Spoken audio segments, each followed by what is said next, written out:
अब फौजियों का समूह भी अपने बीच से एक फौजी को खड़ा करके समाज के बदलाव की ओर कदम लेकर चल पड़ा है। ऐसे में आज हमारे साथ अरविंद ओझा हैं, रिटायर्ड फौजी हैं। पहले तो बहुत बहुत स्वागत हजारीबाग अपडेट्स में। धन्यवाद मैडम, और आपकी व्यूवर्स को भी धन्यवाद। मैं यही बोलूँगा, आग्रह करूँगा कि पूरा वीडियो देखें और समझने का। बाकी बात आज वोट देना ना देना वो तो अलग बात हो गया, लेकिन ज़रूर मेरी बातों को सुने, तभी जो है सब जो बदलाव हो सकता है।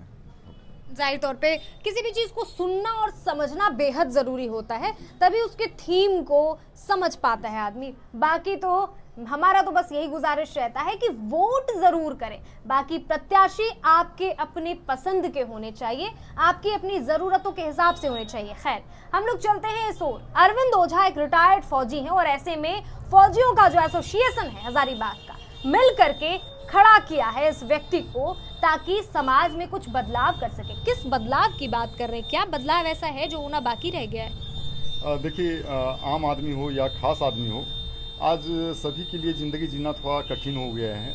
कारण ये है कि मैं भी 5 साल हो गया रिटायर्ड हुए, और 5 सालों में मैंने देखा, ब्लॉक हो या थाना में हो, एक आम आदमी जो है वो 5 दिन 10 दिन चक्कर मारते रहता है, और तब तक नहीं होता है जब तक वो कुछ देता नहीं है वहाँ पर। तो ये सब समाज में बहुत बड़ा कुरीति है, और इन कुरीतियों को अगर दूर कर दिया जाए तो स्वतः ज़िंदगी जीना आसान हो जाएगा। आज बहुत सारा मुद्दा है, चाहे तो आप हॉस्पिटल में, हजारीबाग हॉस्पिटल का बात कर लीजिए,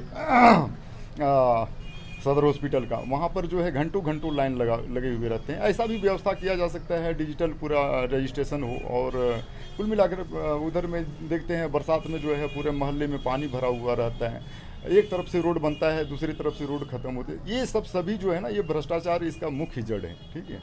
और इस पर जो है अगर लगाम लगाया जाए तो ज़रूर जो है हम लोगों को ज़िंदगी जीना आसान हो जाएगा। और मैं समझता हूँ कि जो करोड़पति हैं वो अरबपति बनने की राह पर हैं, और सोच रहे हैं कि मैं अपनी विरासत में जो है अपने बच्चों के लिए बहुत कुछ करके जाऊँ।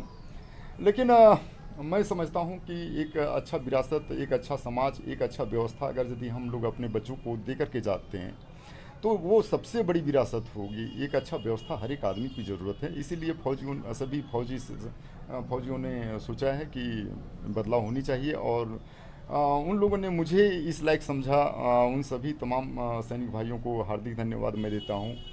और चलिए, आपकी जिम्मेदारियां भी फिर तो बहुत बढ़ गई हैं अगर किसी ने भरोसा जताया है तो, और फौजियों ने भरोसा जताया है। आपको बता दूं कि ये एक ऐसे योद्धा हैं जो अपने बॉर्डर्स पे तो लड़े ही होंगे, जाहिर तौर पे कई ऐसे दृश्य इन्होंने देखे होंगे अपने जीवन में जिसमें बिल्कुल इन पर आ गई होगी, इन पर बन गई होगी बिल्कुल, और ये अड़ करके जीत करके आए होंगे। और आज जो है ये उस मुकाबले में भी शामिल हो गए हैं, उसमें भी युद्ध करने वाले हैं चुनावी मैदान में। बिल्कुल भावुक क्यों हो रहे हैं आप?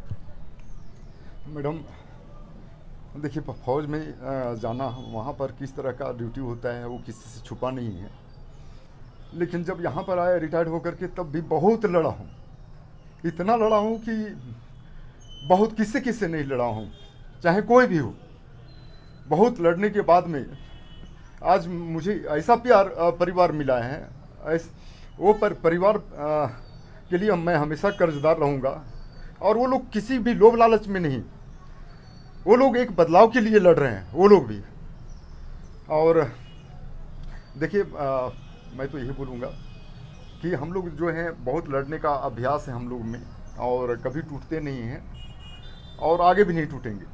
किस तरह से करेंगे ये बदलाव? जिन भ्रष्टाचार युक्त समाज की आपने बात करी है, जिन जगहों की बात, कैसे बदलाव करेंगे? मैडम देखिए, ऐसा है, आज़ादी की लड़ाई के लिए एक ही दो आदमी चिंगारी लगाए थे, आग लगाए थे। बाद में पूरे भारत में जो है चिंगारी लगा और आग लगा। और देखिए, आज हम लोग आज़ाद हैं, और आज़ादी के 75 साल हम लोग मना चुके हैं। तो ज़रूर होगा, बस जनता जब जागरूक हो जाएगी तो ज़रूर बदलाव होगा। अच्छा, चुनावी मैदान में हैं आप, इस दंगल में जो है, इस उछल कूद में कई लोग शामिल हैं। आपको भी पता है कि 23 प्रत्याशी होना बहुत बड़ी बात होती है, और ऐसे में सत्ता पक्ष जो है उनकी पार्टीज़ के भी प्रत्याशी हैं, और विपक्ष की भी बड़ी बड़ी पार्टीज़ के प्रत्याशी हैं, और कई ऐसे लोग हैं जो खुद को समाज सेवी भी बताते हैं। ऐसे में आप युद्ध में सिपाही बन करके आए हैं, तो कैसे हो पाएगा ये चीज़? देखिए मैडम, लोकतंत्र में ये लोकतंत्र का त्यौहार है और बहुत ही अच्छा, हम लोग बहुत भाग्यशाली हैं कि हम लोगों को इस तरह का मनाने को मौका मिलता है। कम से कम 5 साल के बाद में अपने पसंद की प्रतिनिधि को चुनने का मौका मिलता है। ये जो है हर जगह में नहीं हो रहा है, जैसे पाकिस्तान में है, उस बहुत सारा जो है जगह में ऐसा नहीं हो रहा है। बट हम लोग बहुत खुशनसीब हैं और सभी को चुनाव लड़ने का अधिकार है, चाहे जवान हो या किसान हो। इस संविधान के तले आप चुनाव तो लड़ सकते हैं, लोकतंत्र के महापर्व में आप इस तरह से भी शामिल हो सकते हैं। लोगों को कैसे कन्विंस कीजिएगा, कैसे भरोसा दिलाइएगा? देखिए, इसमें जो है आप सबका बहुत बड़ा योगदान होगा, क्योंकि और मेरा तो ऐसे प्रयास है कि जन जन तक पहुंचूं, और उसी दिशा में कल भी हम लोगों ने प्रयास किया था। उधर बहुत सारा गाँव में का दौरा किया था, चानू, चंदवार, गुरहेत, मरेहता। क्या बोलते हैं फौजी साहब जब लोग आपको सुनते हैं? तो मान लीजिए कि अभी जो ये दर्शक हैं हमारे हजारीबाग अपडेट्स के, वो वोटर्स हैं, एक्चुअल में जी वोट करते हैं, वो सबको हजारीबाग की जनता है, बाकी झारखंड तक की जनता, और भी कई ऐसे दर्शक जुड़े हुए हैं। कैसे कन्विंस कीजिएगा, क्या बोलते हैं? देखिए, वो लोग जो हैं मेरे से बहुत ज़्यादा समझदार हैं। वो लोग बहुत ज़्यादा समझदार हैं, क्योंकि वो लोग मेरे से ज़्यादा जो है झेल रहे हैं। वो मैं तो अभी 5 साल से झेल रहा हूँ रिटायर्ड होने के बाद में, लेकिन वो लोग तो झेल रहे हैं कंटिन्यू, चाहे ब्लॉक हो, थाना में, हर जगह में। थाना में जाते हैं तो एक जो शासक होता है ना, पहले राजा महाराजा हुआ करते थे, उसी तरीके का ट्रीट करते हैं लोग, चाहे थानेदार हो या पुलिस, कुछ पुलिसकर्मी, मैं सबका बात नहीं कर रहा हूँ, ठीक है, ट्रीट करते हैं। तो ऐसा ट्रीट क्यों भाई? आप जो हैं कहाँ से आपको पेमेंट मिल रहा है, ये समझने की ज़रूरत है। वो टैक्स के पैसे से मिल रहा है। अगर यदि आपको सरकार, गवर्नमेंट पे कर रही है टैक्स के पैसा से, तो आप सेवक हो गए, और सेवक की भूमिका में ही आपको रहना पड़ेगा। और अगर हम लोग आते हैं तो सेवक की भूमिका में पूरे जितने भी कार्यालय हैं वो सब सेवक की भूमिका में रहेंगे, समय पे आएंगे, समय पे बच्चों को पढ़ाएंगे, कंप्यूटर का व्यवस्था होगा। आज ही देखिए ना, एक मंजीत यादव जी हैं जो समाजसेवी, उनको दिन दहाड़े मार दिया गया। अभी तक जो है पूरे अपराधी गिरफ्तार नहीं हुए हैं। क्यों? क्या यही व्यवस्था में ज़िंदगी जीना है? तो हम लोग का एक छोटा सा प्रयास है कि जनता को बताएं कि ज़िंदगी अगर यदि हम जैसे लोगों को अगर यदि लाते हैं तो आप वास्तव में आप लोगों का ज़िंदगी जीना आसान हो जाएगा। चुनावी रंग में पहले भी रंगे हुए हैं ओझा जी, बड़का गांव से भी एक बार आप खड़े हुए थे, अभी सदर विधानसभा क्षेत्र हजारीबाग से खड़े हुए। में जो है ज़्यादा सोशल मीडिया चलाना ये जो है बैन होता है, क्योंकि वहाँ पर सज़ा भी मिलता है।